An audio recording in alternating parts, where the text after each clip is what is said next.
अस्सलाम वालेकुम जी व्यूअर्स, कैसे हैं आप? उम्मीद है कि आप बिल्कुल ठीक-ठाक होंगे। मैं भी अल्लाह का शुक्र है बिल्कुल ठीक-ठाक हूँ। आज आप लोगों के साथ मसाला टिड्डे की ऐसी रेसिपी शेयर करने वाली हूँ, इंशाल्लाह से आपके घर वाले सभी इसके फ़ैन हो जाएँगे। जो लोग टिड्डे नहीं खाते वो इस तरीके से टिड्डे बनाएँ, इतने टेस्टी बनते हैं कि आप दोबारा से इसी तरीके से टिड्डे बना के खाएँगे और आप भी इंजॉय करेंगे। तो ये रेसिपी बिल्कुल चंद मिनटों में तैयार होने वाली सादा सी आसान सी रेसिपी है, जिसमें हम 1 अदद आलू का इस्तेमाल भी करेंगे। तो चलते हैं टाइम ज़ाया किए बगैर रेसिपी की तरफ। बिस्मिल्लाहिर्रहमानिर्रहीम। सबसे पहले हमने हाफ़ कप घी ले लेना है या कुकिंग ऑयल जिसमें भी आप बनाते हैं। उसके अंदर हमने 2 चुटकियाँ ज़ीरा शामिल कर देना है। ज़ीरा शामिल करने के बाद हम इसको थोड़ी देर के लिए ही कड़कड़ाएँगे और उसमें सब्ज़ी शामिल कर देंगे। टिंडे और आलू की सब्ज़ी है। मैं इसमें आलू का इस्तेमाल इसलिए कर रही हूँ क्योंकि टिंडे की क्वांटिटी थोड़ी कम थी, आधा किलो टिंडे थे। तो इसमें मैं 7 आलू भी डाल लूँगी। आप बिल्कुल सेपरेट बना सकते हैं। अब हम इसमें शामिल करेंगे 1 अदद प्याज मीडियम साइज़ का और 2 टेबलस्पून भर के इसमें जिंजर गार्लिक का पेस्ट जाएगा। ये बिल्कुल नया और आसान तरीका है ये रेसिपी बनाने का। इंशाल्लाह से आप इस रेसिपी के इंशाल्लाह से फ़ैन हो जाएंगे। तो ये चीज़ें हमने साथ साथ ऐड करते जाना है। तो अब हम इसमें टमाटर ऐड करेंगे। 1 अदद टमाटर था बड़े साइज़ का। रफली सी चीज़ें चॉप करके इसमें ऐड कर सकते हैं। नमक ऐड करेंगे अपने टेस्ट के अकॉर्डिंग, हाफ़ टी स्पून मैं इस टाइम पे आके नमक इसमें ऐड कर दूँगी। हाफ़ टी स्पून ही इसमें हम लाल मिर्च का पाउडर ऐड करेंगे और हाफ़ टी स्पून ही हम इसमें हल्दी पाउडर ऐड करेंगे। तो ये बिल्कुल बेसिक से मसाले हैं जो कि हर घर में मौजूद होते हैं और हर खाने में इस्तेमाल होते हैं। इससे सादा और आसान तरीका आपने पहले यूट्यूब पे कभी नहीं देखा होगा। इंशाल्लाह से आप का एक तो टाइम की बचत हो जाएगी, दूसरे आपके टिंडे मज़े के बनेंगे। अब इन सारे मसालों का एक तो निचोड़ निकलेगा, जो चीज़ें इनके अंदर जब टिंडे बनेंगे तो बड़े ही टेस्टी होंगे। तो इसमें हाफ़ टी स्पून हम इसमें ज़ीरा शामिल कर देंगे। कुटा हुआ, भुना हुआ जो ज़ीरा होता है उससे खाने का टेस्ट इतना अच्छा आता है कि आपकी खुशबू पूरे घर में फैल जाएगी। जो आप चीज़ बना रहे हैं, अब इसका टेस्ट इतना अच्छा होगा कि पूरे घर में इसकी खुशबू आएगी इंशाल्लाह से। तो हम सारे स्पाइसेस को एक दफ़ा मिक्स करेंगे और इसके अंदर हमने इसकी भुनाई करनी है क्योंकि इसके अंदर हमने अदरक और लहसुन का पेस्ट ऐड किया है। अदरक लहसुन के पेस्ट को हमने थोड़ी देर के लिए इसके अंदर भूनना है।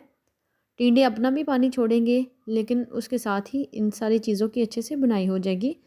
4 से 5 मिनट देंगे, थोड़ी सी आँच को तेज़ करेंगे और इनकी अच्छे से भुनाई कर लेंगे। तो मेरे चैनल पे आपको बिल्कुल सादा और आसान सी ही रेसिपीज़ इंशाल्लाह से मिलेंगी।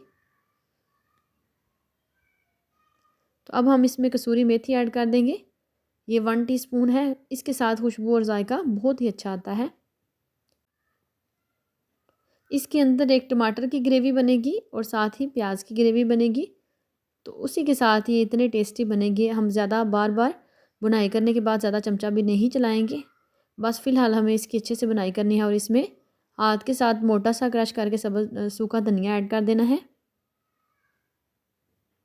अब ये बिल्कुल फ़ाइनल से मसाले हैं जो कि हर खाने में इस्तेमाल किए जाते हैं। बेसिक से मसाले हैं, इंशाल्लाह से आपके घर में भी मौजूद होंगे और सादा सी और आसान सी रेसिपी आप आसानी से घर में बना सकेंगे। मेरे चैनल पे इंशाल्लाह से आपको वही रेसिपीज़ मिलेंगी जो आपके बजट के मुताबिक होंगी और गाइड करने का तरीका भी बड़ा ही आसान होगा ताकि मेरी बहनों को किसी किस्म की मुश्किल पेश ना आए खाना बनाते वक़्त।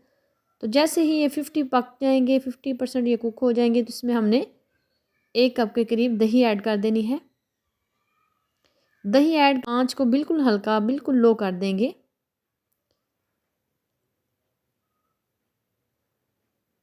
इस टाइम पे आँच हमने बिल्कुल लो कर दी है ताकि जो दही है वो फटे ना।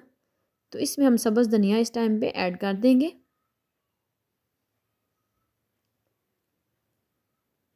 सब्ज़ धनिया ऐड करने के बाद थोड़ी देर के लिए ही हम इसको कवर करके 4 से 5 मिनट के लिए कुक भी करेंगे और हम इसमें चमचा चला के जो दही है उसको अच्छे से मिक्स भी कर लेंगे।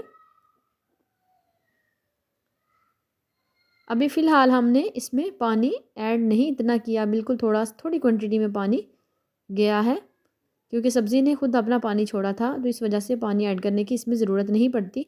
जो भी भुनी हुई सब्ज़ी आपने बनानी हो उसमें पानी की क्वांटिटी जितनी कम रखेंगे उतनी ही वो अच्छी बनेगी। दही ऐड किया, दही अपना पानी छोड़ेगी, तो इस तरह से हमने इसको कवर कर देना है। ये पानी के अंदर हम कोशिश करेंगे ये कुक हो जाए, लेकिन अगर ऐड करना भी पड़े तो हम हाफ़ कप के करीब ही ऐड करेंगे। तो ये देखिए दही ने पानी काफ़ी ज़्यादा छोड़ा है। तो इस टाइम पे हमने चॉप की हुई, बिल्कुल बारीक चॉप की हुई सब्ज़ मिर्चें 3 अदद ऐड कर दी हैं। इनको हमने अच्छे से मिक्स कर लेना है इसमें। इस टाइम पे नमक कम हो तो वो भी आप डाल सकते हैं। तो ग्रेवी भी बड़ी अच्छी बन रही है। टिंडे का सालन भी बिल्कुल रेडी होने को आ गया है। तो अभी ये थोड़ी सी इसमें कसर है। चेक करने से पता चल जाता है कि इसमें अभी थोड़ी सी कसर है। तो हम थोड़ी देर के लिए इसे और कुक कर लेंगे। अब हम दोबारा से इसे कवर कर देते हैं और 4-5 मिनट बिल्कुल लो आंच पे इसे दे लेते हैं। 4-5 मिनट के बाद बिल्कुल ये डन हो चुकी है सब्ज़ी जो है। ये देखिए टिंडे जो है वो बिल्कुल कुक से ज़्यादा ओवर कुक भी नहीं करेंगे। जितना चमचा चला के इन्हें मिक्स कर लेंगे उतना आपका सालन अच्छा नहीं। अब जी हमारी सब्ज़ी जो है वो बिल्कुल डन हो चुकी है। तो ये देखिए इसकी फाइनल लुक है। अगर आपको मेरी रेसिपी ज़रा सी भी पसंद आई हो तो प्लीज़ मेरे चैनल को सब्सक्राइब करें, लाइक करें और साथ ही लगे बेल के आइकन को दबा दें ताकि मेरी आने वाली हर नई वीडियो सबसे पहले आप तक पहुँचे। अल्लाह पाक सबके रिज़्क़ हलाल में बरकतें डाले। इस दुनिया में जितने बीमार हैं अल्लाह पाक सबको शिफाए कुल्ली अता फ़रमाए और इस दुनिया में जितना पाक सबको निन्ना नेक और सालिहा औलाद अता फ़रमाए। आमीन सुम्मा आमीन। मिलते हैं नेक्स्ट अच्छी सी रेसिपी के साथ। अपना बहुत सारा ख्याल रखिएगा, दुआओं में याद रखिएगा। Take care. अल्लाह हाफ़िज़।